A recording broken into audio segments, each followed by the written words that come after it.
Livro capítulo 6, o rei Dario confirma a ordem de edificar o templo. Então o rei Dario deu ordem e buscaram na chancelaria, onde se metiam os tesouros em Babilônia. Quando você tem uma referência a Babilônia, eu já falei e torno a repetir. Babilônia aqui é uma referência a todo o Império Persa. E quando você fala chancelaria, é onde ficavam os documentos principais do reino, que eram automaticamente administradas pelo chanceler, que costuma ser traduzido como um primeiro-ministro, né, atualmente. Então, na verdade, aqui o rei Dario vai dar ordem buscar as escrituras. E em Acmetá, no palácio que está na província de Média, Média é uma nação, se achou um rolo, e nele estava escrito um memorial que dizia assim: no ano primeiro do rei Ciro, o rei Ciro deu esta ordem, com respeito à casa de Deus em Jerusalém. Essa casa se edificará para o lugar em que se ofereçam sacrifícios, e seus fundamentos serão firmes. A sua altura de 60 côvados e a sua largura de 60 côvados, com 3 carreiras de pedras, de grandes pedras, e uma carreira de madeira nova. E a despesa se fará da casa do rei. Vamos lá. Então, na verdade, foram procurar e acharam a documentação.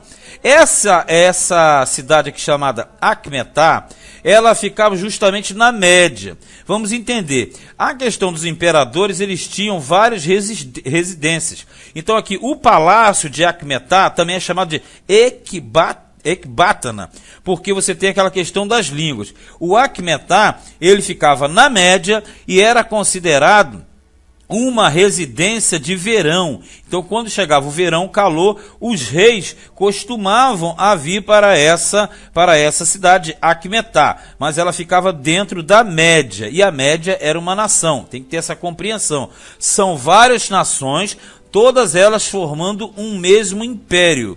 E esse império, possuindo várias cidades, os imperadores se deslocavam de época em época para alguns deles. Então, lá na chancelaria se achou o documento, foi lido, e ali tem detalhes da construção do templo, inclusive detalhes de como deveria ser feito essa preparação.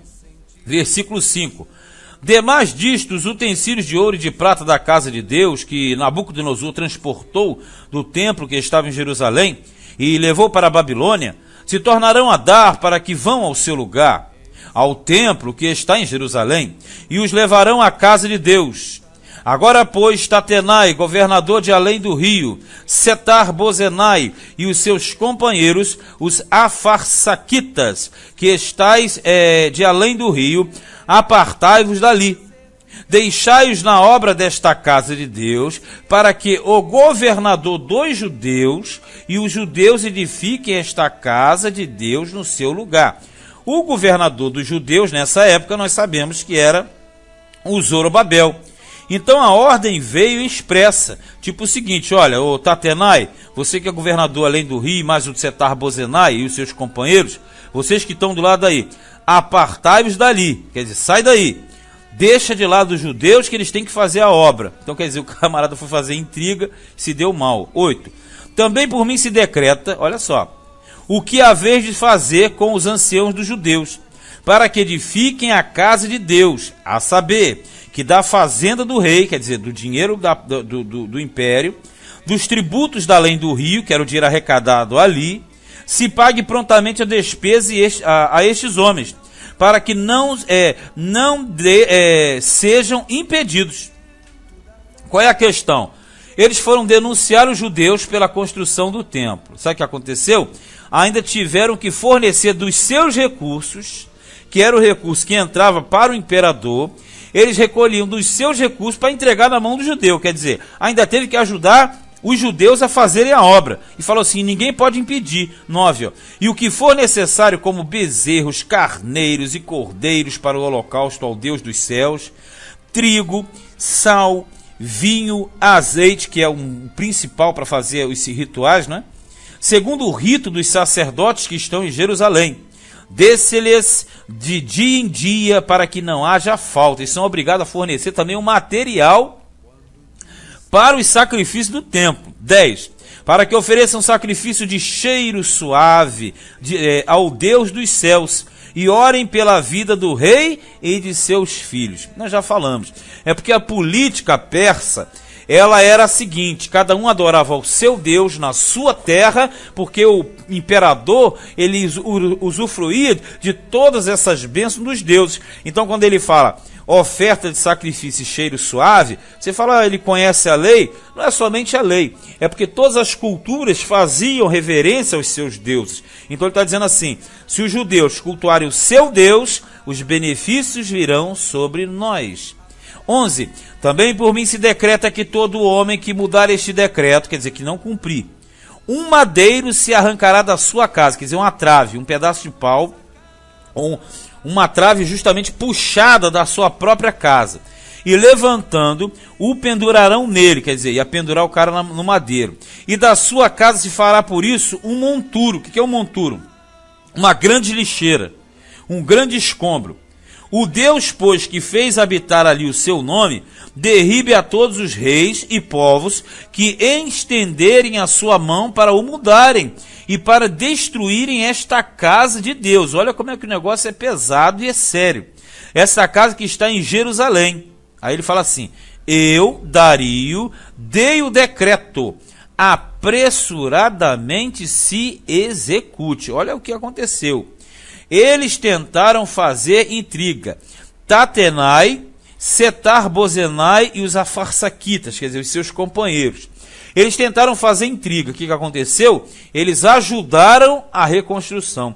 Porque além do incentivo que os judeus tinham dos profetas Ageu e Zacarias, automaticamente agora eles têm o próprio inimigo fornecendo os recursos para a edificação e para a manutenção e para o sacrifício. Agora ele ainda fala: o camarada que quebrar isso aqui vai se tirar uma trave, um madeiro da casa dele. Isso aqui funcionava da seguinte forma: o elemento pegava aquela vara, aquele madeiro, afiava a ponta, fazia como se fosse uma lança, fincava na terra e depois arremessava a pessoa sobre aquela estaca, de forma que ela ficava vazada pelo meio. Essa pessoa era cravada com aquela estaca pelo meio, saía de um lado e furava pela barriga. Ou se jogava de barriga e furava pela barriga e saía nas costas. Ou uma terceira situação, que se colocava ela em pé em cima dessa estaca e vinha puxando, e ela era vazada por dentro, por parte de baixo, pela região anal, e isso saía em cima na cabeça. Noção do que era esse tipo de morte numa trave ou numa madeira. O elemento era cravado ou de frente ou de costa ou na vertical, o que era ainda além de doloroso, e era uma questão de uma morte totalmente hedionda, né? Visivelmente falando. Agora o que acontece? O Dario falou: essa ordem eu dei e quero ver que ela se cumpra rápido, o mais rápido possível. Versículo 13 em diante, aí você tem a narrativa do término da obra do templo e a consagração. Então Tatenai, o governador além do rio, e Setar-Bozenai e os seus companheiros assim fizeram apressuradamente, conforme que decretara o rei Dario. Claro, não quer virar espeto, né? Não quer entrar no espeto nem de costa, nem de frente, nem de cima. E os anciãos dos judeus iam edificando e prosperando pela profecia do profeta Ageu e de Zacarias, filho de Ido. E edificaram a casa e a aperfeiçoaram conforme o mandato do Deus de Israel. Olha aqui. E conforme o mandato de Ciro e de Dario e de Artaxerxes, rei da Pérsia. Olha como é que isso aqui funciona. Tem praticamente meio século em tudo isso aqui. Meio século. Aí quando vem a ordem, os camaradas rapidinho começaram a fazer, porque eles falam assim: vamos fornecer, senão a gente vai tirar a madeira da nossa casa e já viu o que vai acontecer com a gente. Fornecem tudo. Aí aqui diz que eles voltaram a fazer, por quê? Pela profecia dos profetas Ageu. Olha como é que entra a questão em conjunto. Ageu e Zacarias incentivaram a obra. Quando eles começam a fazer a obra, os inimigos vêm para embargar a obra. Aí ajudam, fazendo a denúncia, correto?